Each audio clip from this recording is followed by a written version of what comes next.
A imagem do Johnny parece uma mugshot que o gajo foi detido em Los Angeles, não parece? Parece um bocadinho, parece. Mas Agora olha, vamos. mas Diz está isso porque eu estou ótimo. com um corte latino. Temos é que. Não, Olha que eu agora isso não também, corto mas nada. tens o foco da luz, portanto, parece mesmo atrás de uma parede branca, portanto, se puseres um número à tua frente.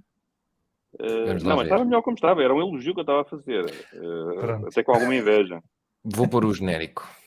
Dois, três e... No fim de uma semana neste mundo em turbilhão, sentamos-nos à mesa para o dia de reflexão.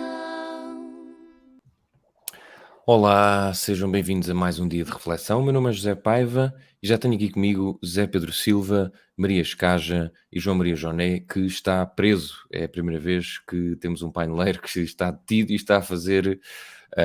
deram-lhe uma hora e picos para ele gravar esta emissão. Joné, queria passar a palavra já para ti, para que explicasses porque é que estás detido ou em que é que te envolveste. Acho que é importante para os nossos ouvintes.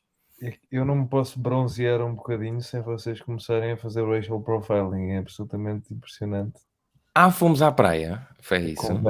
As conversas em que vocês se metem, só porque eu estou a apontar uma luz de frente para mim, de forma a que quando ficar de noite, visto que estamos a gravar isto no lusco-fusco, eu não fico às escuras para os nossos 7 senhores que veem isto no YouTube. Portanto, não vais dizer porque é que estás preso, é isso? Não queres. Eu não estou preso ainda. Mas olha, mas sabes uma coisa que eu imagino? Essa dele estar preso é boa, porque nós rezam as notícias, portanto, não estou a dar isto como um facto confirmado, mas rezam as notícias de que o ex-44, engenheiro José Sócrates, na prisão pedia ao diretor para ir ao computador ver pornografia. Portanto, isto é o que rezam as notícias. E eu achava imensa graça que o Johnny preso o pedia ao diretor, o diretor dizia assim: já sei, vai-me pedir para ver pornografia. Ele, não, eu só queria gravar o dia de reflexão. Eu achava isso encantador, não é? Eu não sei se o diretor não lhe dava um estalo. Mas o senhor não quer mesmo ver pornografia, por amor de Deus, está parvo. Não, eu só quero gravar o dia de reflexão. Está a par Homem, do por que o amor senhor de dá a Deus, fazer lá fora. veja lá a pornografia à vontade, homem. Olha, ainda só não ouvi a Maria, que não está presa, mas está muito concentrada. Hoje estás muito concentrada, Maria. Está tudo bem. Desculpa, eu estava a ler um e-mail. Desculpa. Estavas a ler um e-mail, é importante. Podemos parar. Podes ler o e-mail e nós vamos fazer o programa, Não. se quiseres. Aparece os professores. Se quiser, eu interrompo aqui a aula para continuarem a vossa conversa. Eu costumo ser mais simpático de manhã, vocês hoje decidimos fazer isto ao final da tarde, eu estou um bocadinho mais rabugento, peço desculpa. Olha, entretanto, então se calhar vamos ver um cafezinho e eu agora já saber o que é que eu vou fazer, depois deem sinal se isto não coisa, está bem? Então vá.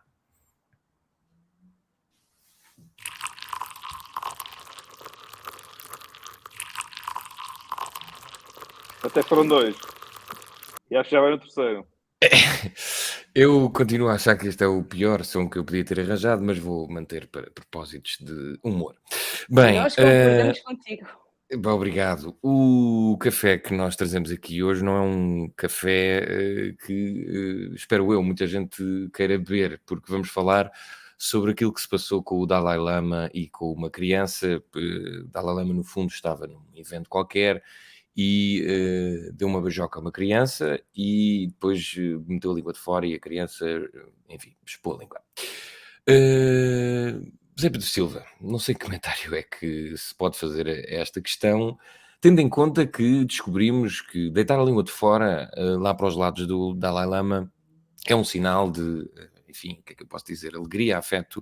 Só não explicaram a parte de chupar a língua. No século XXI, em 2023, estarias à espera de ler notícias que davam conta de um chupanço de um líder religioso. É uma coisa... não sei como é que tu poderias dar outro título, tu que és especialista em dar títulos, não é? Em notícias. Não, eu confesso que até esperava que tu começasses por um dos outros entendidos em budismo e em sinais de respeito para aquelas bandas, porque eu de facto tenho imensa dificuldade. Eu sobre o tema, quer dizer que nem me debrucei muito, porque não há muito para debruçar, uma pessoa olha para aquilo, pronto, fica apenas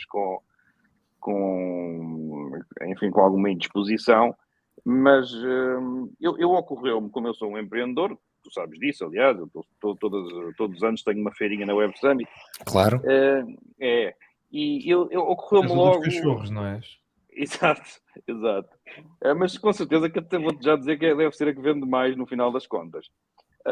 Mas ocorreu-me uma ideia, quer dizer, que foi criar uma religião que, no fundo, não espaço nada a ninguém, quer dizer, foi assim a coisa mais... Aquilo que me ocorreu imediatamente foi, há aqui uma oportunidade teológica e rápida, quer dizer, de sugerir aqui uma corrente Qual é? não chupista. Essa seria o primeiro mandamento, portanto, não chupar ninguém. Pois, Não chuparás. Não chupar nada de ninguém, quer dizer... Nem o mal? Pronto, só se fosse. Porque de resto não há muito a dizer, quer dizer, tenho pena que no Tibete, eu não sei onde é que foi a cerimónia, atenção, não faço ideia onde é que foi, mas pronto, tenha sido na comporta. Não deve ter sido que ele não tem autorização de lá entrar. Não, Foi lá exato, perto, não. foi na fronteira. Exato, a região geográfica onde ele queria gostar, onde ele gostaria de estar, que era no Tibete e na comporta, mas na comporta também não está autorizado. Porquê? Porque a Maria Scaglia e o seu partido não deixam estrangeiros comprar casas em Portugal, isso acabou. Exatamente, coitado do Dalai Lama. Mas o que eu gostava de dizer, o que eu gostava e com isto tudo perdi-me, o que é que eu ia dizer com o Dalai Lama? Exatamente, era que onde ele estivesse, era excelente que as regras de Covid se mantivessem, não é? Quer dizer, que era para ele não poder sequer estar a menos de 1,5 metro, já era bom, a menos que a criança tenha uma língua desproporcional. E portanto, é tudo escabroso. E há pouco a dizer, quer dizer, depois uma pessoa não sabe se atribui, porque a complicação para mim, com isto termina, a complicação para mim é que eu automaticamente, o que eu imaginei logo foi, ok, aqui também pode existir, com a minha incultura que tenho que reconhecer das práticas locais e de todo, enfim, do budismo e da questão espiritual à volta em torno dele. Eu pensei, pode haver aqui um destrambelho qualquer, fruto também, enfim, da idade, de um problema cognitivo, qualquer coisa, e de repente vejo uma justificação com gestos reveladores de respeito que passam por chupar a língua. E aí é que eu digo, ok, pronto, eu vou dormir, porque são horas, eu já estou muito cansado e não vi mais nada. Sim, naquela publicação que alguém deve ter escrito por ele só refere um abraço, não é? Nem refere o sucedido que toda a gente se indignou. Que é meio estranho. Mas ias dizer mais alguma coisa, Zé? Não ia dizer mais nada sobre isto. Sobre Maria, outras coisas, queria dizer mais qualquer coisa. Sim, exato, ao Cala-te para sempre. Referindo essa publicação, eu deduzo que agora, como José Pedro Silva diz, é difícil arranjar religiões que não chupam o que quer que seja. Por acaso há uma, bom, na verdade também não, porque há uma, sabem aquela religião, eu nunca percebi bem se aquilo é verdade, mas há um documentário, já não sei onde, que é a Pastafari, lá o que é, porque eles metem uma coisa daquelas de lavar, de tirar a água da massa, e tem um deus que é uma massa. Não estou a brincar, chama-se Pastafari, coisa do género. Isto mesmo assim é capaz de ser um bocadinho mais bizarro. Eu estou a falar sério, podem pesquisar na internet e os nossos ouvintes também, é uma coisa que existe. As coisas que tu sabes. Até já fui durante 2 semanas. O quê? Eu já conheci e até já fui durante 2 semanas. Pronto, estás a ver? Então, olha, já vais explicar aí a tua experiência, que espero que não envolva línguas. Mas chupar Maria. espaguete, tudo bem. Chupar espaguete Sim, não é problema. Pois, exato. Maria, isto agora isto descansa um bocadinho os católicos, não é? Que agora já não vamos falar tanto de chupar coisas através da Igreja Católica, ou achas que não? Dá um descanso? Acho que não. Acho que é só mais o... acrescenta, mas não... Acrescenta à discussão, não é? Mas não me parece que seja um alívio para católicos. Vocês agora também, a vossa religião também tem pessoas a fazer coisas duvidosas com crianças. Não parece que retira algum peso aos da Igreja Católica. A questão é que eu confesso que fiquei muito, muito perturbada a ver aquele vídeo. Eu recebi, ainda não tinham saído notícias, recebi num grupo de WhatsApp de manhã. E a primeira coisa que me chamou a atenção foi o que também não é bom sinal. Olha, tu devias rever esses amigos do WhatsApp, porque para receberes um vídeo de um líder religioso a chupar uma língua no grupo budista, ao contrário. No grupo budista. Exato. No grupo budista. Não sei se devias rever essa lista do WhatsApp. Foi no grupo da viagem ao Nepal. A primeira coisa que me chamou a atenção foi a mão do miúdo, que fica ali demasiado tempo no colo do Dalai Lama. E depois fui pesquisar e diz, do que eu li, mostrar a língua é um sinal de respeito. Isso. Mas chupar a língua, não vi nada sobre uma pessoa de 87 anos se virar para uma criança que nem 10 deve ter e dizer chupa-me a língua. Fiquei um bocadinho triste, porque a pessoa tem assim a ideia deste líder espiritual, uma pessoa que sabe, que sabe ser correta e segue o caminho do bem e da verdade. E depois, uma bela segunda-feira, uma pessoa acorda e vê o vídeo do Dalai Lama dar um beijo na boca a uma criança e pedir para lhe chupar a língua. Olha, acho triste, acho desnecessário e acho que, olha, se é para isto, mais vale vir um meteorito e pronto. Joné, achas que ainda há salvação para o budismo e para outras religiões que não o cristianismo, ou mais vale mesmo vir um meteorito, aqui como sugeriu a Maria? Acho que dá para haver um mundo sem religião organizada. Houve durante uma carrada de tempo e, de facto, não, temos aqui um problema, que é algum desse tempo resultou em vir um meteorito. Portanto, Também é verdade. Portanto, aí... Os dinossauros que eu saiba não tinham uma religião organizada e veio um meteorito. Como é que sabes? Que eu saiba, foi o que eu disse, Maria. Não estou aqui também a extrapolar para além disto. Não temos como saber. Mas é importante.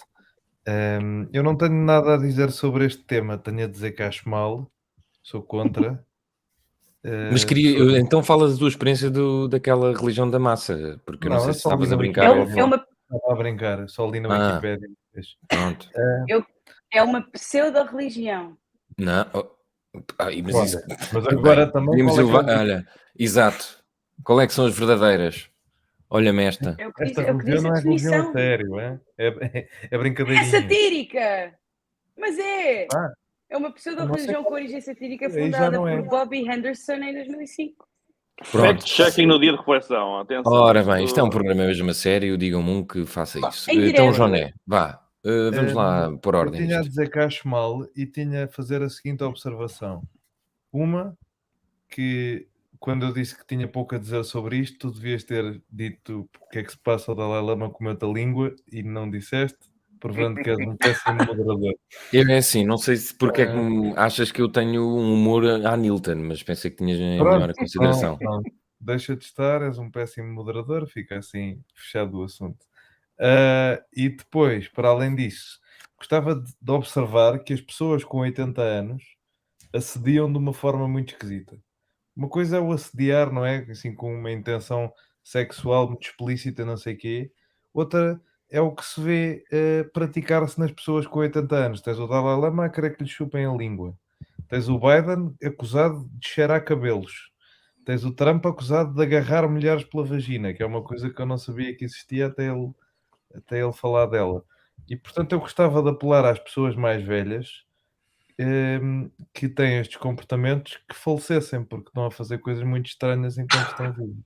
Mas tu queres que elas faleçam com o sofrimento devido pelos atos ou só de repente falecerem? É fechar a loja, pronto. Em vez de vir um meteorito para toda a gente, vem só para eles, vão-se embora.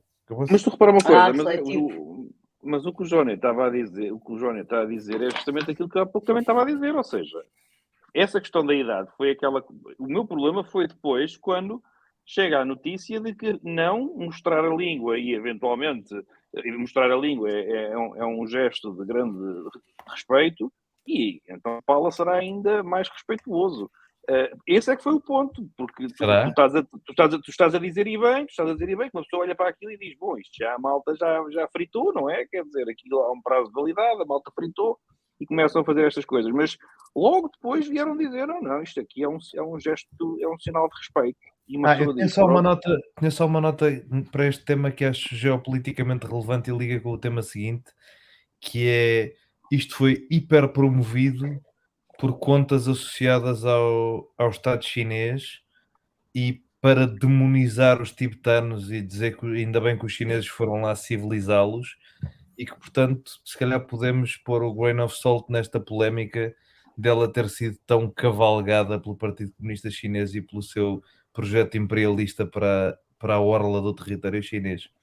Mas pronto, era uma pequena nota que eu achei interessante. Portanto, até se põe a hipótese de Dalai Lama ter sido chantageado ou então se calhar já nem é o Dalai Lama. Se calhar ele nem disse aquilo e os chineses fizeram um deepfake.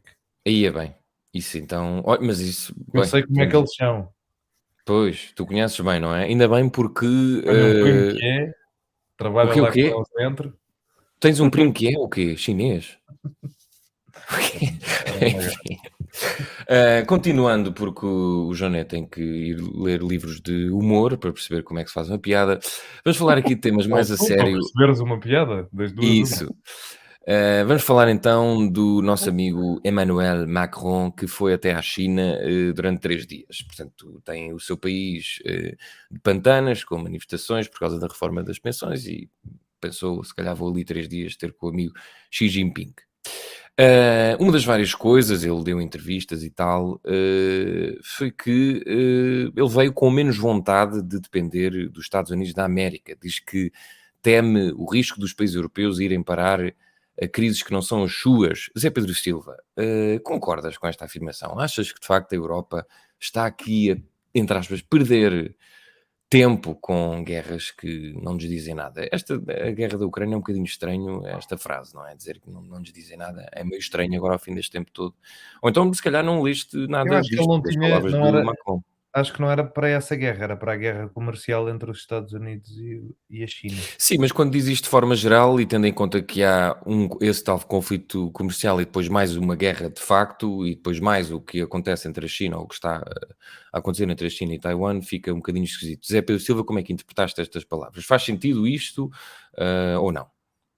Olha, eu interpretei, não as palavras, mas até porque as palavras foram várias, e depois há uma entrevista editada e há essas coisas todas, mas eu interpretei a viagem toda eh, com agrado e gostei bastante da posição do Macron.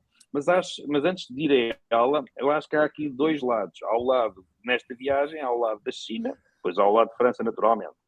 E o que eu achei mais curioso logo no início foi, se nós repararmos, pusermos a coisa assim em perspectiva, vemos que a China faz uma coisa muito interessante, se não genial, do ponto de vista, enfim, político, geopolítico, desta coisa das tensões, das superpotências, das grandes forças, de quem é que é mais forte, que é, esteve com Putin em Moscou, e aí tinha que ir lá, tinha que se deslocar o próprio, porque o Putin está com as suas viagens muito limitadas, portanto não poderia ir visitá-lo a Pequim. Mas depois recebe a visita de Macron. E Putin e Macron são exatamente as duas figuras que estiveram antes da guerra, naqueles momentos, na derradeira fase de tentar evitar o conflito. Macron liderou completamente essa tentativa de evitar o conflito. E aparece a China, que tem sido completamente, quase, enfim, neutral sem ser, está a fazer uma jogada de mestre. Porque nós não podemos acusar a China de estar ao lado da Rússia, porque a China não está ao lado da Rússia. Ao mesmo tempo, não podemos dizer que a China é contra a guerra. Portanto, uma posição mais neutral que esta é difícil de imaginar. Mas quem tem segurado um bocadinho ali as rédeas a Putin, como é evidente, é Xi Jinping. E a questão é interessante por isso. As imagens, se nós virmos as últimas semanas, vemos-lo com Putin e vemos-lo com Macron, que são estas duas figuras. Portanto, achei de facto, para uma superpotência que se quer assumir como a principal e como a nova polícia do mundo, substituindo outra que a gente cá sabe, acho que estão a fazer uma política que é de mestre. Não há outra forma de o dizer. E agora, mais uma vez, não sei até que ponto é que a resolução deste conflito, seja mais tarde ou seja mais cedo, não vai de facto passar, não vai ficar como responsabilidade nas mãos da China, e pior, ou melhor para eles, que é sem uma escalada. Ou seja, é evidente que a guerra até agora já foi dramática, em número de vítimas. Esta guerra nunca será uma guerra pequena, uma guerra insignificante. Não, mas sabemos muito bem, pode ainda ser pior, como é evidente, não é? E não sendo, e encontrando-se a paz de alguma forma, um acordo qualquer, se isto passar pela China, gostava de saber como é que isto se vai depois organizar nos cadernos em termos de história política.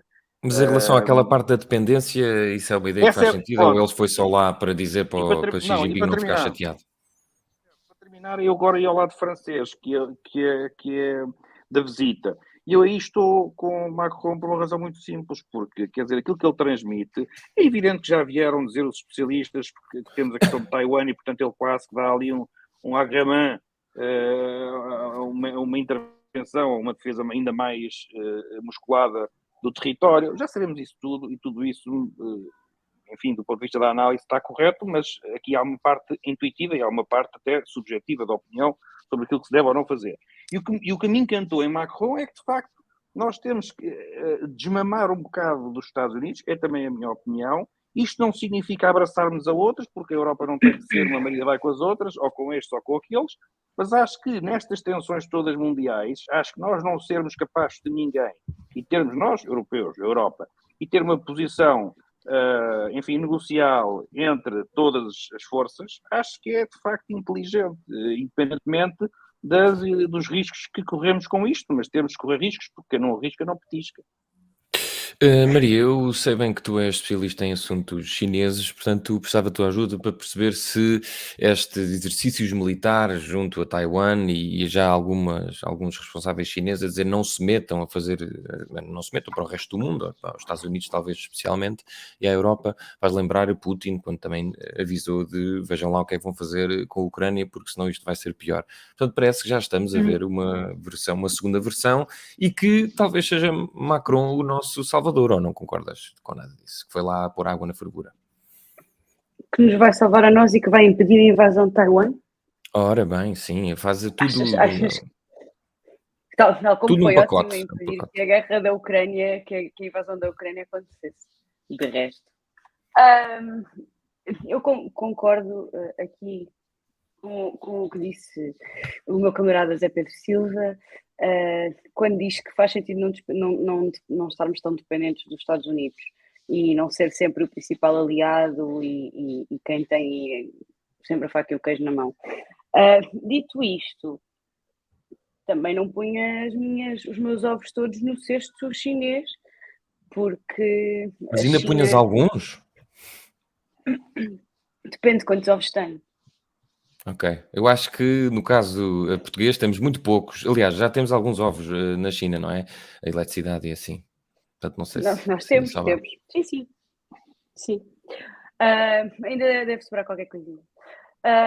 Mas estava eu a dizer que a China também não é um país que me inspire a maior das confianças, tal como os Estados Unidos também não inspiram.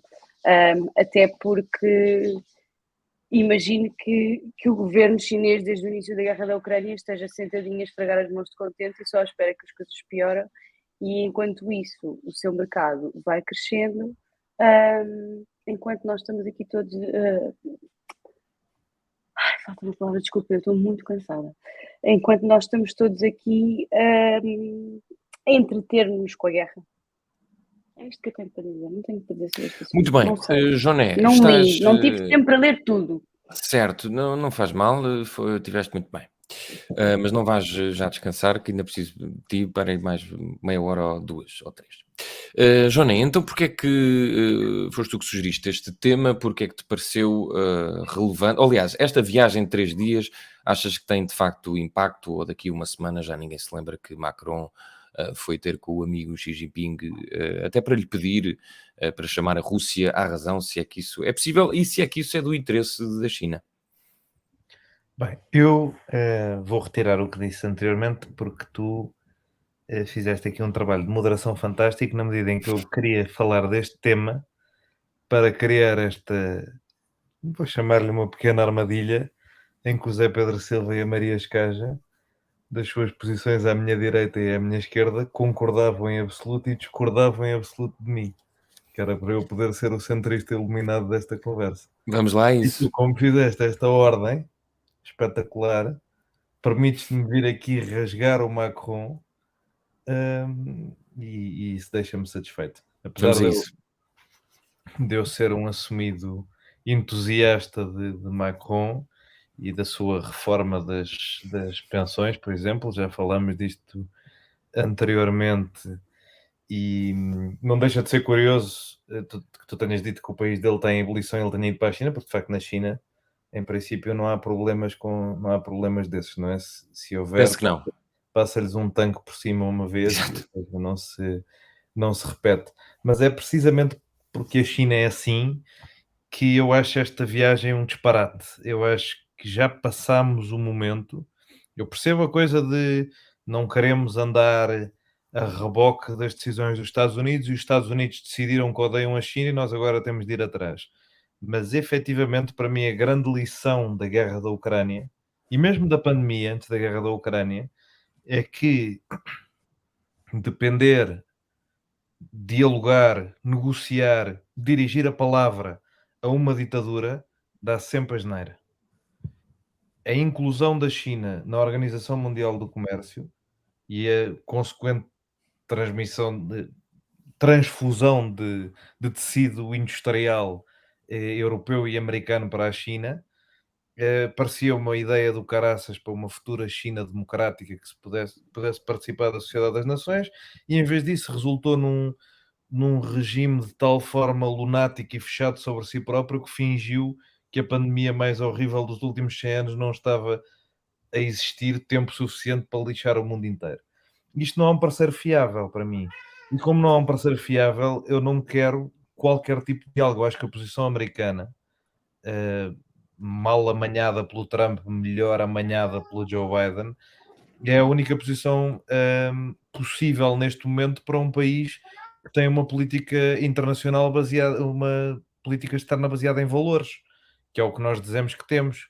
É uma política externa baseada na promoção da democracia, do comércio livre, dos direitos de todos. E se a nossa política externa é suposto ser baseada nessas coisas, não podemos admitir um Estado que, através de práticas concorrenciais que vão contra todos os tratados internacionais que assinaram, através de práticas de ameaça militar que são, para além de inaceitáveis para a soberania de qualquer vizinho, um perigo para o mundo inteiro, não podemos permitir que isto seja um parceiro estratégico a um país de que nós dependemos. Mas isto segue a longa tradição francesa, na minha opinião, de simular relevância mundial ao fingir que não escolhe entre os Estados Unidos e o maior adversário dos Estados Unidos, apesar de estar na NATO e precisar de estar na NATO, com estes...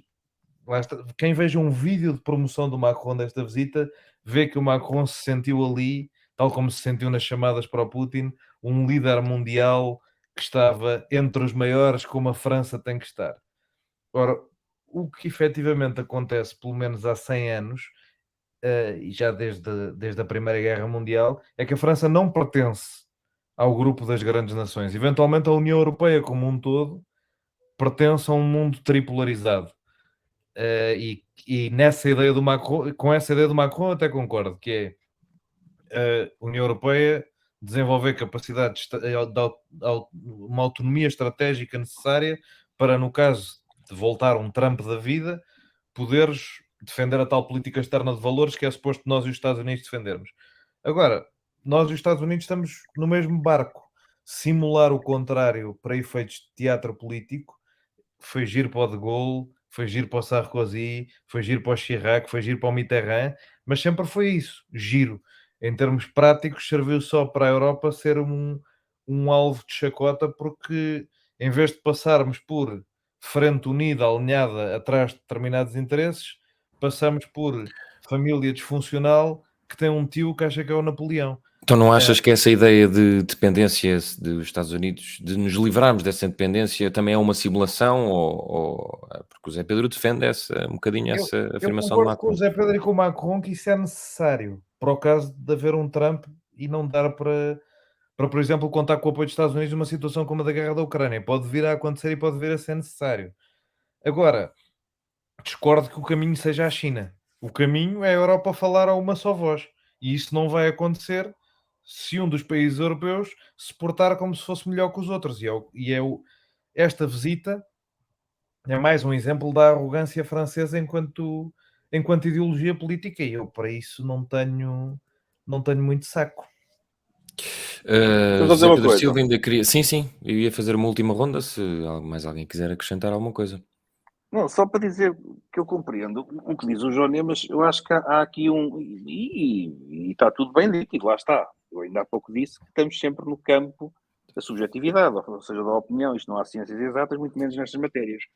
Aquilo que eu acho é que a concepção, enfim, do mundo, não é? É essa que é a base, essa é que vai variando. E nós temos de ter consciência que o mundo é o que é, os países são o que são.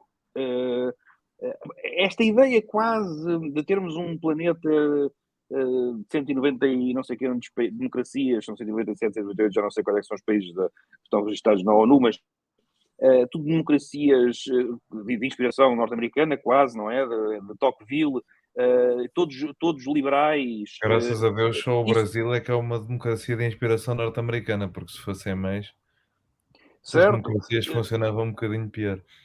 Não, mas como o berço, enfim, como quase inspiracional, porque essa é a origem, não é? Apesar de todas as suas transformações, e foram algumas, mas esse espírito de que vamos ser todos, partimos todos da mesma base, e liberais, liberais não estou a dizer no aspecto A económico, origem é a mas no França, aspecto homem. A social. origem é a Este é França. que há várias origens São também. maiores. Pois, certo, a origem também pode ser a Grécia. Para mim a origem será sempre a comporta. Mas deixa-me só dizer-te isto. Este é que é o problema, é quando nós não temos, mesmo relativamente a Putin, nós temos que gerir as tensões, a geopolítica, tudo isso, partindo de um pressuposto que estes países existem, são Estados soberanos. A China, quer dizer, eu posso dizer, aquilo é uma ditadura, então vamos lá com tanques e rebentamos com aquilo e começamos já uma guerra mundial e acabamos com as ditaduras. Porque há aqui um problema, é que nós efetivamente temos trocas comerciais. E tu, quando falas de Biden é preciso ver uma coisa. Biden tem um problema, que é, vinha de um peso tremendo em termos de discurso, mas também de políticas contra a China da era Trump, e, portanto, ou tu viravas tudo ao contrário, e aí tornavas-te quase um capacho da China, porque tinhas ido contra, porque tu repara, tu da era Obama, quando Biden era vice-presidente, tinhas as sanções do costume, tinhas as tarifas, o aumento das tarifas, tu não tiveste uma guerra comercial com a China. Tinhas aquela ideia brilhante de fazer um acordo comercial com todos os países da Ásia-Pacífico, menos a China, que foi provavelmente a maneira mais inteligente de conter a China que algum presidente dos Estados Unidos já pensou, e infelizmente foi abandonada com Trump. Era uma ideia. Aquilo que aconteceu na prática foi que os Estados Unidos, nesse período, a única coisa que fizeram foi o que fazem sempre, mas isso também faz a Europa. Essa organização, tem as tarifas, aplicam as tarifas que, enfim, uma delas até acho que está em litígio ainda, enfim, entre os Estados Unidos e a China, mas isso é outra conversa. Mas este é o ponto, ou seja, eu não estou a dizer que a relação da Europa com a China, e quer dizer, isso é absurdo. Nós entendemos que a relação, não, foi isso que eu disse, que a relação da Europa com a China deve ser igual à relação da Europa com os Estados Unidos, com a história que unem os países, e estamos a falar de relações, enfim, democráticas. Por amor de Deus, não é disso que estamos a falar. Onde eu acho que Macron inova, e onde eu sou completamente contra o que o Joné disse, é estas cortinas, é deixá-los lá, nem sequer converso contigo, tu és um ditador. Isso é que não pode ser, porque eu tenho que gerir com o que eu tenho. Quer dizer, o mundo é o que é. Eu tenho que falar com eles, tenho que conversar com eles. Estamos a dizer uma coisa, mas é essa postura de gerir quase como um moderador, lá está, porque eu acho que a Europa desespera por um moderador. A Europa está aqui no meio, o problema é esse, e as pessoas e os europeus talvez não compreendam aquilo que Macron diz, porque vem a vida aumentar, porque vem a guerra lá longe. Mas eu não estou a falar dessa questão do moderador, porque o moderador dá sempre uma imagem fraca, não é? Se nós quisermos só ser aqui um pivô, claro que são os patetas que ali estão no meio, com as grandes potências todas em grandes extensões, e tu ali no meio, vocês não se chateiem. Não é isso que não foi fazer, não achas? Não acho. O que eu acho é que nós temos fazer esse papel de pateta. Não me parece. É aí que nós discordamos. Não me parece por uma razão simples, porque nós temos que abrir o diálogo para aquele lado, e o diálogo não tem que ser ao mesmo nível do diálogo que nós temos com os Estados Unidos. É esse o ponto que para mim seria ridículo dizer tal coisa. Eu não estou a pôr a China e os Estados Unidos lado a lado em relação às relações políticas overseas não é um abraço do urso. Europa. Nunca. Aqui a questão é que o que o Joné diz é tudo muito bonito, mas nós na prática temos relações comerciais e temos de continuar a ter relações comerciais. Este é um ponto. Nós não podemos... O Joné, pela filosofia dele, nós agora chegávamos aos países árabes, corta contigo, nunca mais falamos. China, corta contigo. Rússia, corta contigo. E, portanto, era o mundo contra o mundo, mas sabes o que é que isso ia dar, não sabes? Porque nós, a tua dependência de todos estes países, e por isso é que é muito mais importante manter-se uma via de diálogo aberta, e esta via de diálogo não é chegar à China e dizer o que é que tu queres que eu faça, que eu faço já. Tu agora és para mim és o meu grande amigo. Não! É que a Europa tem que ser equidistante de todas as forças, porque a Europa é em si mesmo uma força e tem que ser. E porventura tem que vir ela a ser dominante. Não é? Porquê? Porque é um espaço democrático, é um espaço liberal. E, portanto, nós queremos que a Europa seja dominante. Era o nosso sonho. Não é que haja uma China dominante, não é que haja o RSS dominante, não é que haja os Estados Unidos dominante. Quem nos dará a nós fosse a Europa. E, portanto, o que, na minha opinião, o Macron consegue fazer é dizer alto. Não somos aqui não estamos aqui, não somos o porta-chaves dos Estados Unidos, não somos uma Maria vai com as outras. Nós estamos aqui também, sentados à mesa. Mesmo que seja para dar um murro nessa mesa. Eu acho que isso é interessante e acho que isso faz falta. Joné, já que a Maria, não sei se quiseres acrescentar alguma coisa, já te passo se quiseres. Achas que então não achas que com esta viagem a Europa está mais uma vez sentada de facto à mesa, como diz a Pedro Silva, e que isso é necessário para nós, mas para o resto do mundo? Bem, não, ou melhor, eu para já discordo da visão de que nós precisamos de ditaduras. Acho que essa é a causa da guerra da Ucrânia. Essa era a política externa da Alemanha Eu não disse que nós precisamos de ditaduras. Pré-Covid-19, não, no sentido em que precisamos falar com elas. Pré-Covid-19, pré-guerra da Ucrânia, a política externa da Alemanha é vamos falar com toda a gente, é o mundo que temos e pronto, temos de nos entender. A verdade é que atualmente, o maior produtor de petróleo do mundo são os Estados Unidos, de longe, portanto a coisa dos Estados Árabes já ficou nos anos 70. Outra, Não, muita pelo da amor de Deus, muita não é verdade. ficou nos anos 70. Muita da capacidade industrial que há se calhar 10 ou 15 anos era da China, está em países com que nós nos podemos dar bastante melhor e que são bem menos ameaçadores, apesar de poderem também não ser democracias perfeitas como as Filipinas ou a Índia, ou no caso até autocracias menos ameaçadoras como o Paquistão, as Filipinas ou o Vietnã. Portanto, existem alternativas e efetivamente, se for preciso, eu acho é que estamos a menosprezar as semelhanças do momento atual com os anos 20 e com os anos 30. Há muitos paralelos históricos entre o confronto surdo que foi a Guerra Civil Espanhola e aquele que é a Guerra da Ucrânia. Tal como há muitos paralelos históricos com a maneira como a China e a Rússia estão a formar uma frente ideológica, ditatorial, autocrática, contra uma espécie de frente democrática que surge entre os Estados Unidos e a União Europeia. E na altura também havia gente cheia de vontade de falar com o Hitler e achar que era importante abrir o diálogo. E se calhar, circunstâncias sendo Tentou-se, não é? até se tinha libertado a tensão e evitado a guerra.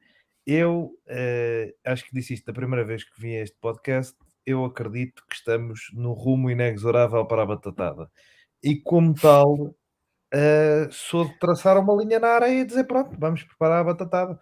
Porque a China vai invadir Taiwan, já a Rússia ter invadido a Ucrânia é uma coisa dessas, e nós vamos ter de os pulverizar. E do nosso lado, quantos mais dias passam, pior isso é, porque a vantagem militar dos Estados Unidos em relação à China neste momento é indescritivelmente grande. Mas daqui a 20 anos pode não ser. E portanto eu até sou rock nesse sentido de escalar e forçar o bluff da China, porque esta coisa de que a China tem soft power e tem uma capacidade industrial inacreditável e fez a nova rota da seda, tu vais a ver e nenhum país confia na China. Todo o dinheiro que eles emprestaram à África, os africanos estão furiosos porque é tudo chantagem. Toda a nova rota da seda está uma treta que está a cair aos bocados. A China, o Obama uma vez disse isto sobre a Rússia e era verdade, e sobre a China também é. Tu só precisas de ser inteligente, mas aqueles são tigres de papel. Comparado com o que aquilo diz que é e com a imagem que eles tentam passar, a capacidade é a coisa dos porta-aviões. A China tem um porta-aviões, até o Reino Unido tem mais porta-aviões. A capacidade militar da China não é isto tudo. Portanto, é bom que se ponham os tomates em cima da mesa. Ora bem, que bonita imagem. É com essa imagem que vamos prosseguir, porque antes de alguém meter os tomates na mesa, nós também temos que fazer alguma coisa com os nossos, os nossos portugueses, os nossos tomates portugueses. Vamos então falar de política interna. Vou tentar fazer aqui um resumo. Eu tenho cerca de quase uma redação sobre o que se passa no país. Portanto, tivemos as comissões de inquérito à TAP, reuniões secretas, Tens de ler como o ministros. Bruno Aleixo lê composições. Exato, ministros com um alvo na testa, como João Galamba ou Fernando Medina. Temos e-mails desde secretários de Estado a falar sobre como deveríamos ter o Presidente da República do nosso lado. Tivemos as primeiras palavras ao vivo de Alexandre Reis.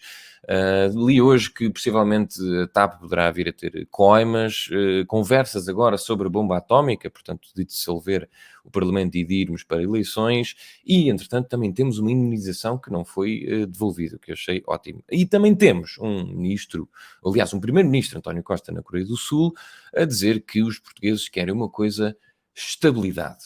Maria, quem é que Eu. poderá estar aqui mais instável? Será o Primeiro-Ministro ou os portugueses? Porque eu não sei bem, quando ele diz que os portugueses querem estabilidade, de que tipo de estabilidade é que querem? Porque, de facto, nós temos estado estáveis ao nível das notícias e ao nível dos escândalos, dos casos e casinhos. Será essa a estabilidade que António Costa quer? Talvez não, não é? Eu pus vários temas dentro do... São vários temas, muitos são ligados à TAP, vocês depois vão falando dos que quiserem, porque isto é de facto muita coisa em poucos dias. Podemos escolher, tiramos um ao Sim, podem escolher, isto é freestyle. Eu acho que a estabilidade que António Costa quer é a sua própria, honestamente, a este ponto. A desilusão geral com este governo é tanta que eu já vejo próprias pessoas do PS a confidenciarem que este governo podia ser bom, de maioria absoluta, com o PRR para executar e com várias coisas do lado deles. E está a ser um governo um pouco ambicioso, muito fraco, e sendo que eu não acho que eleições agora sejam a solução, mas acho que a desfaçatez com que o PS e o governo têm tratado os seus próprios cargos e lugares de poder é miserável e é até insultuosa para quem neles votou. Eu, se tivesse votado PS, sentia-me insultada e sentia-me gozada. Não achas que seria bom irmos para eleições porque o resultado não seria bom para quem está à esquerda do PS? Não acho que seja bem para eleições. Nós passámos muitos ciclos eleitorais de seguida.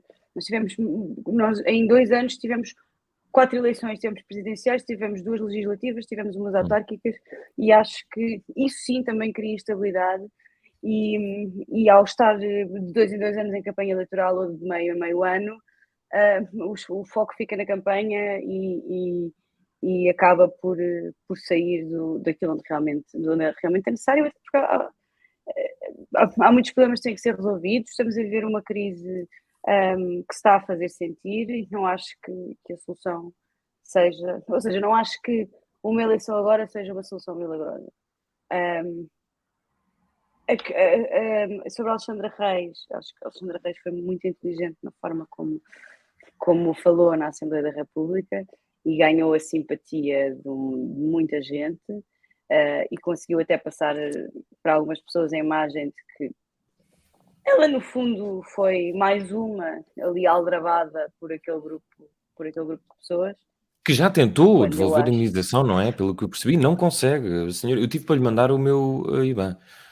A senhora não consegue. Será que ela quer ou não? Pois, também já tive para propor isso. Para o dia de reflexão. Pois. Não precisa de ser 500 mil, pode ser só 300. Vá, também na loucura não precisamos de 500 mil. Sim, 300 euros, sim. Mas sim, isso não sei se viste as comissões, se queres escolher algum momento que te tenha surpreendido, por exemplo, aquela reunião secreta é uma coisa meio estranha, não é? Reuniões secretas. Não, quer dizer, reuniões secretas não é uma coisa estranha. O estranho é prepararem respostas, enfim. O meu momento preferido é aquela troca de e-mails entre o secretário de Estado e a Lagarde, disparate. A Christine, mas não é Lagarde, é outra. É outra Cristina. Como é que ela se chama? Quem é que sabe o nome dela? Vá lá. Não sei, o nome é muito complicado. Lumière. Não sei. Comer. É Christine Lumière, tá bom. É, exato. Weidmer. Weidmer. Isso não parece bem. Continua. Aquela troca de e-mails em que ela diz não devíamos mudar este voo, e ele diz sim, mas a minha intuição seria dizer que sim, porque o Marcelo basta uma palavra. Aquilo primeiro parece que é gozar. Ou seja, se aquilo são comunicações oficiais, aquilo está tudo escrito. Eu não percebo é que se estas pessoas, nos cargos onde estão, têm uma sensação de impunidade e um sentimento de que são intocáveis tão grande, que escrevem tudo, que põem tudo por escrito, a ver coisas combinadas. Gerir-se uma empresa como a TAP em grupos do WhatsApp, acho tudo muito, muito pouquinho. Acho que é gozar com a cara das pessoas. Acho mesmo, sinto mesmo. Se tiveres uma empresa como a TAP, eu quero ver se tu não geres num grupo do WhatsApp também. Exato. Não quero ter só disclaimer, eu não quero ter uma empresa como a TAP. Pronto, é importante sabermos para o futuro deste podcast. Por acaso, não propete. olha que queres, olha que o teu partido quer que tu tenhas. Zé Pedro Silva, António Costa Eu revelou... Maria Escaja sozinha. Sim, eu penso que terá sido o Observador, revelou que António Costa estava furioso com Pedro Nuno Santos por estar desaparecido em combate, e disse também uma coisa maravilhosa, que é o ex-secretário de Estado de Documentos é inapto para qualquer função executiva. Eu tentei acompanhar... primeiro disclaimer também, já agora a Maria fez um, eu faço outro. Devo-te dar razão quando criticaste bem naquilo que se transformou, ou naquilo que se transformaram estas comissões de inquérito. Eu confesso que acho que não servem mais do que tornar alguns deputados e deputadas em estrelas. Antes tinha sido a Mariana Mortágua e a Cília Meireles do CDS, agora é o rapazito da Iniciativa Liberal, que eu de repente estava no Twitter e agora está na televisão nacional todos os dias, a toda a hora, a cascar no senhor, no Carlos Pega do PS. Portanto, esse é o disclaimer. Confesso que para a opinião pública não percebo, parece que estou a ver aqueles... lembro-se de há uns tempos aquele ator Johnny Depp com a outra atriz, aquilo ter tudo sido passado na televisão e toda a gente estava a comentar aquilo.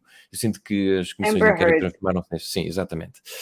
Mas para te perguntar que se o português comum vê estas notícias e é capaz de ficar bastante baralhado com o excesso de informação, eu imagino os futuros investidores da TAP olham para este saco de gatos e pensam, bom, eu se calhar vou para a China comprar aviões. São pessoas que o Zé Pedro está sempre a ouvir, que o gajo cada vez que passa uma coisa na TAP, eles ligam-lhe e dizem, pá, Zé Pedro, não gostei nada desta.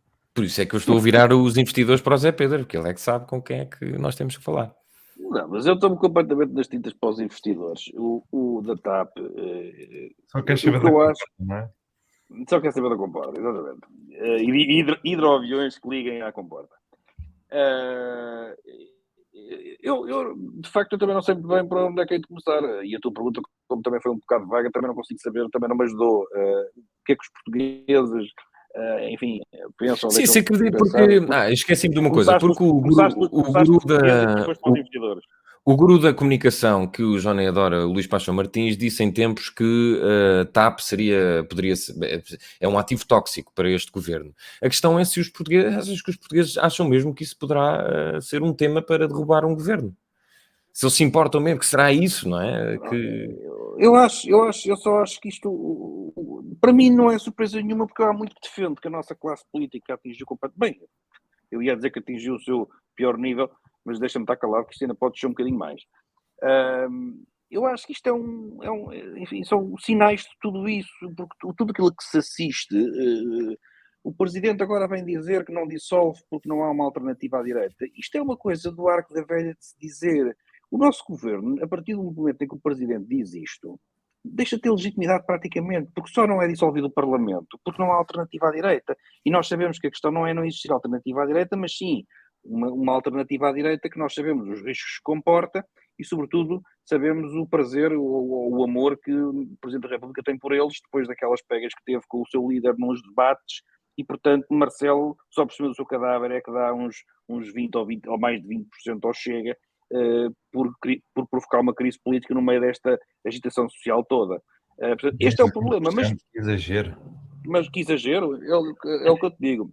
Zé Pedro Silva vaticinou um resultado futuro dessa dimensão. Eu vaticino ainda mais do que isso, se tu quiseres. O problema é este. O problema é que a partir do momento em que o Presidente da República... Desde que não me chupes a língua, está tudo bem.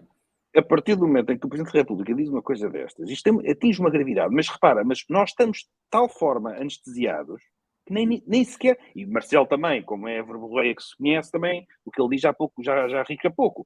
Mas o Presidente acabou de dizer, eu não dissolvo agora, isso nem está em questão e não há alternativa à direita. Isto, se eu fosse Primeiro-Ministro, eu passava-me dos carretos. Quer dizer, nem era eu que ia a Belém, era o Presidente que ia a São Bento. Dizer uma coisa, mas nós já estamos na boa. Porquê? Porque o Governo está... Mas isso não pode acontecer, tens noção disso, não é? Tenho noção, mas garanto que ele ia. Não me obrigues a dizer como é que eu fazia, mas eu punho lá ele em São Bento. Tu é que deixava de ser Primeiro-Ministro se sugerisse uma coisa dessa. Ora bem, e depois tínhamos eleições outra vez e íamos ver quem é que ganhava, porque quem confrontar este Marcelo Rebelo de Sousa vai a eleições e tem maioria absoluta. Esse é que é o ponto. Portanto, eu sei muito bem, constitucionalmente, o que é que acontecia se eu tivesse uma luta com Belém, mas depois o Presidente tinha que convocar eleições e pela Constituição não me podia impedir de concorrer. E é assim muitas vezes que as coisas se limpam. É com estas, tu que gostas tanto de porradaria, no teu país afinal não gostas. Este é que é o ponto. Mas deixa-me só terminar... O país não precisa. Deixa-me só terminar dizendo que o que nós assistimos é, de facto, este nível da classe política, do pior que podíamos imaginar, um secretário de Estado que nem presidentes da Associação de Estudantes deviam ser, que dizem aquela barbaridade. Pensar a barbaridade já é um problema, escrevê-la é de loucos. E é burrice também, diria, não é? Pensar pode ficar... Eu não vou adjetivar a esse nível, que é para também não descer ao nível deles, mas quer dizer, mas é uma coisa do arco da velha, como é que uma pessoa tem aquele raciocínio, não é? De dizer, mas depois há outra coisa, é que são tantas coisas que eu nem consigo sequer ter um encadimento lógico de raciocínio. A agência de viagens, o Estado, o Presidente da República viaja através de uma agência de viagens da Top Atlântico. E a ou seja, o Estado não tem capacidade de organizar as suas viagens oficiais. E a Top Atlântico fala com administradores da TAP em nome do Presidente da República. Não venho a falar com ele. Vocês desculpem-me. Isto é de loucos. A Top Atlântico, uma agência de viagens, fala em nome do Presidente da República Portuguesa. Doido. E não sabemos se mais instituições públicas não falarão. Depois o administrador fala à Presidente, fala à CEO, a CEO fala ao Secretário de Estado. Eu pergunto-me, está tudo doido? Quer dizer, as pessoas nem sequer se apercebem ao ponto a que isto chegou. Isto tem a ver com apenas uma coisa, classe política. Isto são as pessoas que lá estão. Perdemos totalmente a confiança. Não confiamos neles, como é evidente, porque não podemos confiar, não é? E o estado do país, de facto, é... Deixa-me só perguntar-te uma coisa. Sendo que eu percebo Marcelo, de facto, não há nada a fazer. Nessa anestesia, não havendo nada a fazer, achas que o resultado das eleições, se fosse, vamos lá falar, vamos pensar daqui a 2 meses, que resultado é que acharias que... Achas que as pessoas iam... não consigo dizer... Culpar o PS, ou porque nós também não estávamos... Muitas pessoas não estavam à espera da maioria absoluta, não é? Não consigo dizer, acho que isso não faz sentido também pensar-se muito nisso agora, porque não é uma solução, não é uma hipótese. Eu acho que no lugar de Belém, no lugar de Marcelo, eu tinha uma intervenção que não era só para as porcarias das televisões e para falar para o povo, eu começava a falar com eles. Temos que começar a meter ordem na casa. Há aqui várias questões. A cena das reuniões, ou seja, a política, muito por culpa do PS, aliás, o PS talvez seja o principal responsável, a política está completamente trauleiteira. Está tudo à porrada, à pancadaria. A cena das reuniões secretas é um disparate completo. O Parlamento sempre fez aquilo. Foi-me dito por alguém que tem uma experiência parlamentar de décadas. E não é nada do PS. Está muito longe do PS. Sempre se fez aquilo. Sempre reuniram com deputados, com o governo, com entidades externas, mas ligadas ao governo. A TAP é do governo, é do Estado, não é? Portanto, o governo é o acionista. Portanto, sempre se fez. E quantos cobardolas, que são sempre os primeiros a saltar, vieram dizer, isto nunca se fez. Ai, meu Deus, estou tão ofendido. Eu não quero estar a defender o PS. Eu tenho que ser justo. Isto sempre se fez. O Ministro das Infraestruturas não fez nenhuma reunião secreta num túnel para programar a CEO da TAP para a Comissão. Ainda assim não era esta, foi em janeiro. Quer dizer, portanto, eu não gosto de ser palavrões, mas é só filhos da puta. Quer dizer, só traidores ecos. Aproveitam-se qualquer coisa para mandar uma, toma lá mais uma. E eles, se fosse Presidente da República, chamavam-os todos. E diziam, esta merda tem que acabar. Tem que acabar. Quer dizer, porque senão eu intervenho mesmo. Não sei como, mas... Sentavam-nos em filinha e punhas todos de castigo.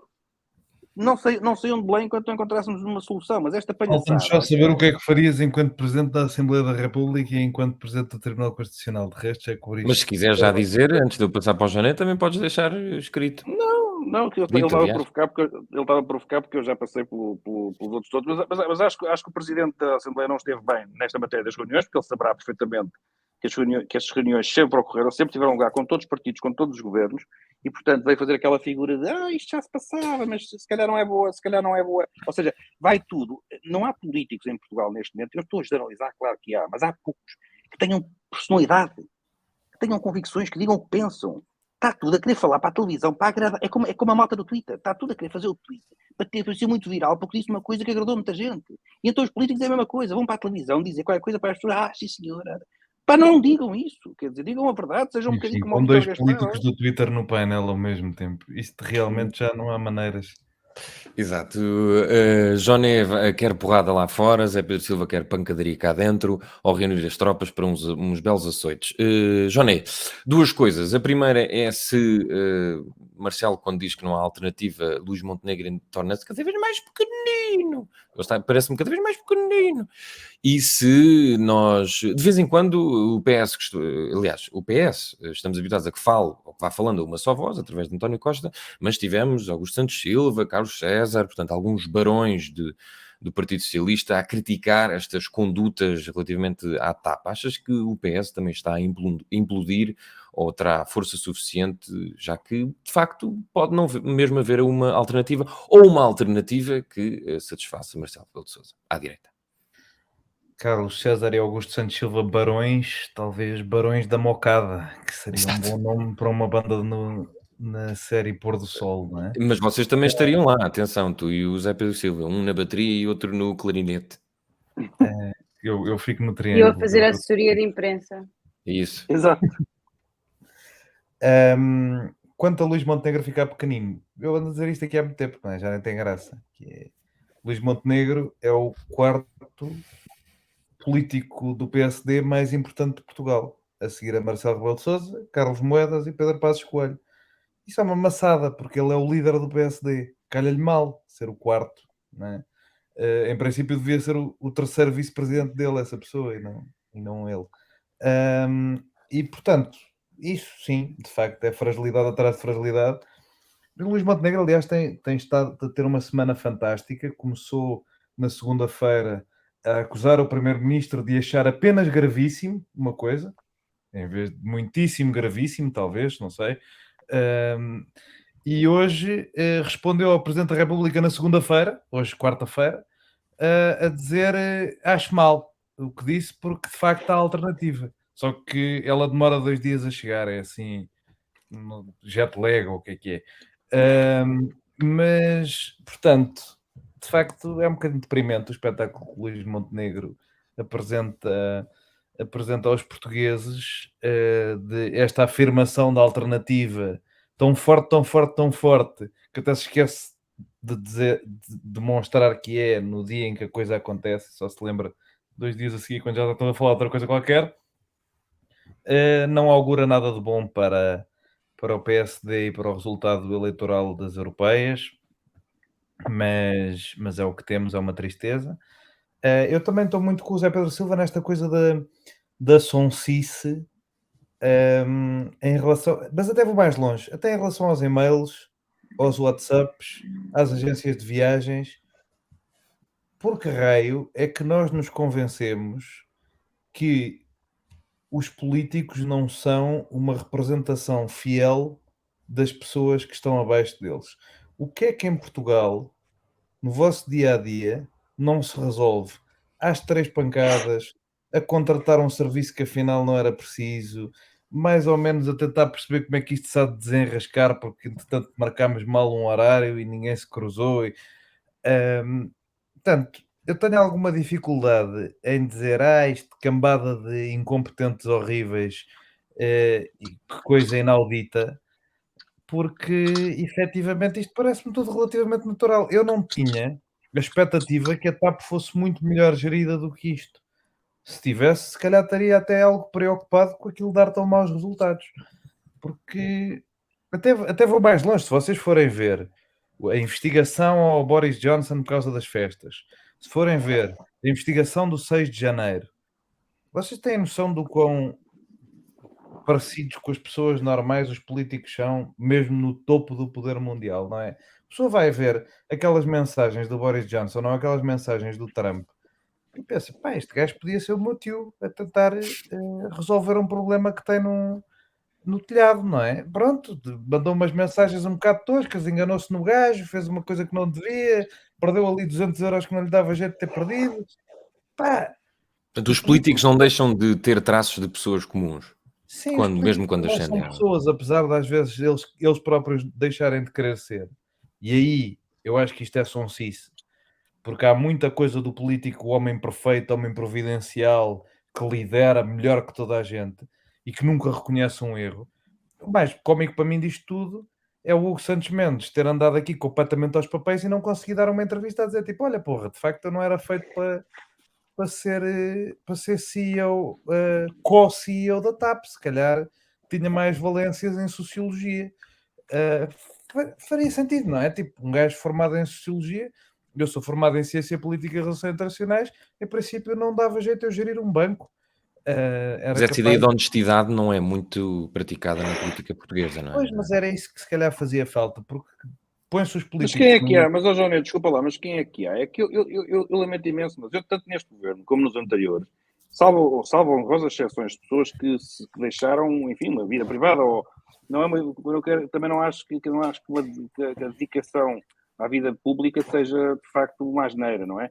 Mas, salvo raras e honrosas exceções de pessoas que foram prestar um serviço, emprestando a sua, enfim, sabedoria, conhecimento, experiência a um governo, fora isso, é tudo tralha dos partidos que não faz mais nada da puta da vida. E este é que é o problema. Por isso é que depois são os incompetentes. Não têm experiência de vida, não sabem nada, não sabem ler nem escrever, não têm cultura. Tu dizes-me assim, mas é preciso um gajo ser licenciado em gestão e não ter um pensamento político para não dizer uma barbaridade daquelas. Não é. Basta ter cultura, basta ter inteligência, basta ter raciocínio. E o teu problema é que os governos estão cheios, tu não consegues, tu és primeiro-ministro, e tu percebes, eu tenho ali um secretário de Estado que é estúpido, eu preciso de outro. Tu não tens, tu vais buscar o estúpido. Este é que é o problema. Eu não tenho essa visão tão cética, mesmo neste governo, que é um governo com o que eu discordo brutalmente. Eu consigo identificar pessoas que não vieram dos partidos, como a Elvira Fortunato ou António Costa e Silva. Não, mas falam da qualidade dos ministros. Consigo identificar pessoas que vieram dos partidos e que têm qualidade, Eduardo Cordeiro, João Galamba, consigo dizer tipo pessoas que eu sei que fazem bons trabalhos e que não são completamente inúteis. Estás a falar ao nível dos ministros. Um governo é muito maior do que os ministros. Claro. A questão é... Agora, se tu continuas a pagar mal, a tratar mal, também é preciso falar um bocadinho disto. Isso é uma questão diferente, com isso eu concordo. E sempre achei que se devia debater... Sim, falaste disso em tempos, não é? De como se paga, da política paga mal. Ridículo. Paga-se 3 mil paus a um secretário de Estado. Quer dizer, os secretários de Estado dão posse a administradores de empresas que recebem o triplo. Quer dizer, isto é... E nós continuamos com este bloqueio. Eu trabalhei para um presidente de junta... Não se pode discutir os salários. Eu trabalhei para um presidente de junta que geria um orçamento de 7 milhões de euros e o ordenado... E que belo presidente de junta! E que o ordenado que o Estado lhe dava eram 1.500 euros. Mas estás a ver, isso é uma falta, isso é uma irresponsabilidade. Essa discussão que nós estamos a ter é aquela discussão que, e por isso eu há pouco dizia da qualidade da classe política e de quererem agradar nas televisões, porque o bloqueio que existe à discussão dos salários na política e nas funções públicas é um bloqueio populista, porque ninguém tem coragem, não há nenhum que chegue lá e diga nós temos que mudar isto tudo. Porque como isto está montado, salários indexados ao Presidente da República, é uma coisa completamente arcaica e que não funciona. Como isto está feito, só atrai má moeda, para citar o Aníbal. E, portanto, este é o ponto. Mas nenhum governante consegue fazer isto, porque são todos populistas. Todos criticam o populista maior, mas são todos iguais. E nós estamos aqui a ter uma discussão que é interessante e que, de facto, é uma discussão, é de Estado, não é? Porque era uma mudança grande. E eles, ou seja, o legislador, não consegue ter esta discussão. Não conseguem fazer uma merda de uma comissão de inquérito sobre isto.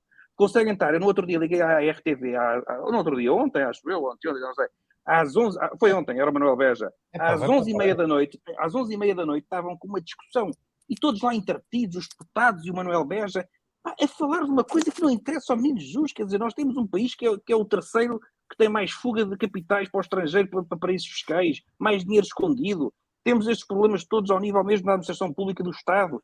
E estão-me a falar com o Manuel Veja até à meia-noite. Epá, fiquem no Parlamento até à meia-noite a discutir merdas que interessem. Não é isto. O menino Jesus, a TAP daqui a uns meses está vendida, pá. Já não é problema nosso. Querem uma curiosidade São gira? os inúteis. Queres uma curiosidade gira Quero, sobre para terminarmos era o de tema. populismo? Há uma curiosidade gira sobre esta era de populismo, sobre a discussão da competência dos políticos e desde que se começou esta coisa, se perdeu a fé generalizada nas instituições e as pessoas desconfiam todas por regra dos políticos. A única emenda à Constituição Americana, que é uma coisa que precisa de um consenso enorme para ser feita, a última a passar, e a ter a menor hipótese de passar nos últimos 50 anos, é uma emenda para descer os ordenados dos políticos. Foi a única que passou nos últimos 50 anos. E de resto o governo deles está completamente bloqueado, como nós sabemos. Muito bem, meus amigos, foi boa a discussão, mas ainda temos mais um segmento, ainda não vão já jantar, está bem? Os nossos ouvintes podem nos ouvir e ver a jantar, mas nós não convém comer, para já. Vamos continuar em jejum. Por isso, vamos mandar as pessoas ainda para um sítio, está bem? Então vá. Ui, espera. Vai, Agora é que foi. mas é pró. É levemente irritante isto de cortar a primeira sílaba, pelo menos parece que corta. Bom, Maria, vais mandar as pessoas onde? Vou mandar as pessoas irem ver uma peça cujo nome eu agora me esqueci. Ah, isso é ótimo. Queres que eu mande? Posso mandar eu? Já está? Ou... Manda. Não, manda, Ok. manda tu. Então, eu vou mandar as pessoas ver um filme que estreia amanhã, quinta-feira, que se chama Naiola, o nome é curioso, do José Miguel Ribeiro. É a primeira longa-metragem de animação e é sobre a Guerra Civil. Onde é que isso se vê? Em vários cinemas, Lisboa e pelo país inteiro. Basta Diz-me ao pé da minha casa. Diz? Diz-me ao pé da minha casa. Já te digo, não sei de cor, mas daqui a bocadinho já vou ver isso e mando que eu não quero que te falte nada. Como eu estava a dizer, é um filme sobre a Guerra Civil angolana e retrata a história de 3 mulheres, o que é uma coisa curiosa. Geralmente nós vemos filmes de guerra só com homens. Este é sobre 3 mulheres, a mãe, a filha e a avó. E em 2 períodos diferentes. Nós estamos a falar de um período de guerra civil angolana que só terminou em 2002 e é um bocadinho sobre essas feridas abertas e de como isso impactou especialmente o sexo feminino, porque eu não sabia, mas durante a guerra civil, e é um bocadinho a tradição angolana, as mulheres, ao contrário de vários países do mundo, têm um papel bastante preponderante, tanto as que ficavam em casa como as que iam ter algum papel militar. O filme é bastante bonito, é uma animação que demorou 9 anos, mais do que é suposto, mas demorou 9 anos a fazer, e eu acho que só por isso vale muito a pena pagar o bilhete e dar um apoiozinho à animação portuguesa que eu estou sempre aqui a falar, e o filme vale mesmo a pena, e ficamos a conhecer uma história. Eu, por exemplo, conhecia muito pouco sobre a Guerra Civil angolana, e ali temos uma viagem metafórica, se quiserem, mais ligada a uma ideia de misticismo e da ligação que os africanos têm com a natureza e com os animais, que é bastante interessante. Não é um filme com muita esperança, mas é um filme ambicioso e muito bonito, e segundo percebi, que eu fiz uma entrevista ao José Miguel Ribeiro, se quiserem ler também já está disponível, no Observador, onde ele diz que os angolanos agradeceram por se ter feito um filme angolano, e isso é importante, assim, importante vermos filmes que contribuem para refletirmos um bocadinho sobre o nosso passado. Maria, agora se calhar já podes mandar as pessoas? Já sim, senhor. Vou mandar as pessoas ver uma peça que está no São Luís entre ontem, penso eu, que estreou ontem, exato, dia 11, até dia 22 de Abril, que se chama Ser Celeste e a Primeira Virtude. É com a Beatriz Batarda e com a Rita Cabasso. E se conseguirem bilhetes vão, está difícil, mas ainda vão aparecendo. E vou também mandar as pessoas ouvirem o novo single do Legendary Tigerman, que na verdade ainda está só no site da Rolling Stone francesa, mas pode ser encontrado nas redes sociais do artista, e que é o primeiro avanço de um álbum que está e vai ser espetacular. Ora bem, de música e de cinema, vamos ver o que é que Zé Pedro nos traz para hoje. Vais mandar as pessoas onde? Não tenho nada, lamento imenso, pá, não tenho nada. Não tenho, quer dizer, eu podia abrir aqui a página da Cultura do Público e dizer 3 ou 4 coisas, mas não vou dizer porque, como não as vi, Eu estou a dizer que tem o jornal aqui ao lado e enquanto vocês estavam a fazer as vossas recomendações dos geniais, eu pensei, vou aqui ver qualquer coisa, mas seria sempre falso, porque não era uma coisa que eu estava a recomendar com gosto. E, portanto, como só ando a meditar, atenção, não é meditação budista, tenham lá calma com vocês, que é coisa. Mas como só ando a meditar, não tenho visto, nem lido, nem feito rigorosamente nada e, portanto, não tenho nada. Olha, manda as pessoas dormir que fazem imensamente bem. E faz falta Olha, também. e é um belo conselho. Boas noites de sono para o verão que se aproxima. Joné, tu, já que não estás numa prisão, estás com uma iluminação de palco, vais mandar as pessoas para algum tipo de arte ou tens outro tipo de sugestão? A minha ideia original era um bocadinho na linha do Zé Pedro Silva, mandar as pessoas para a praia, porque vai estar bom tempo no fim de semana e não é em todo o lado. Que está este tempo maravilhoso em abril que está em Portugal e não se pode comer PIB, mas solinho é quase isso.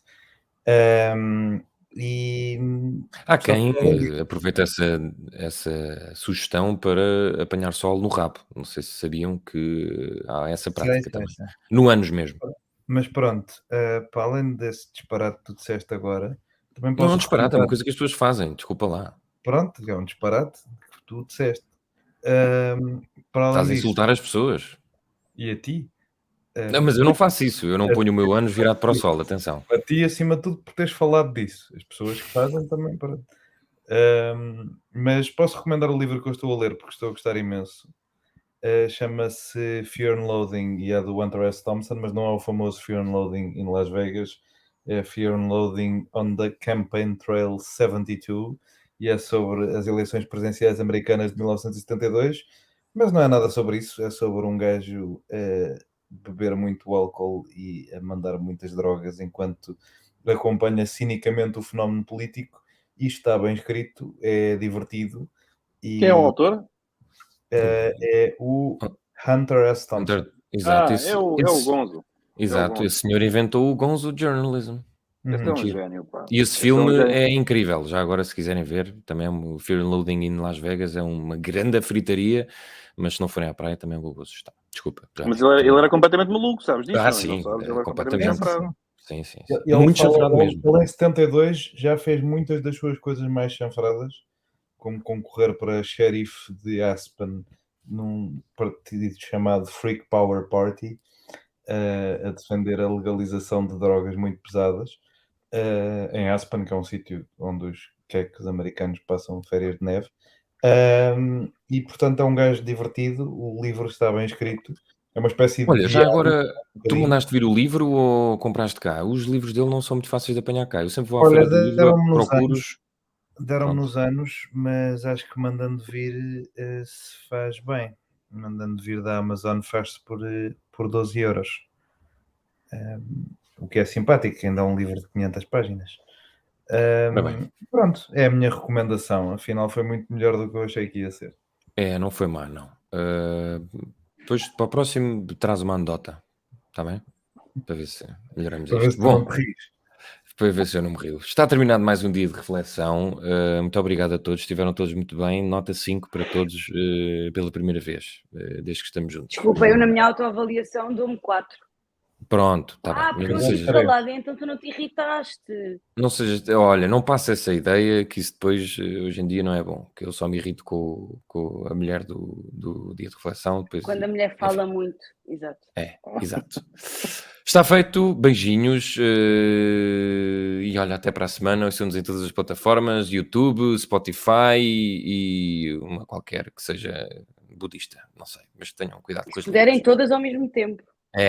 Exato, tudo ao mesmo tempo, tudo em todo lado ao mesmo tempo. Adeus, beijinhos. 1, 2, 3 e no fim de uma semana neste mundo em turbilhão, sentamo-nos à mesa para o dia de reflexão.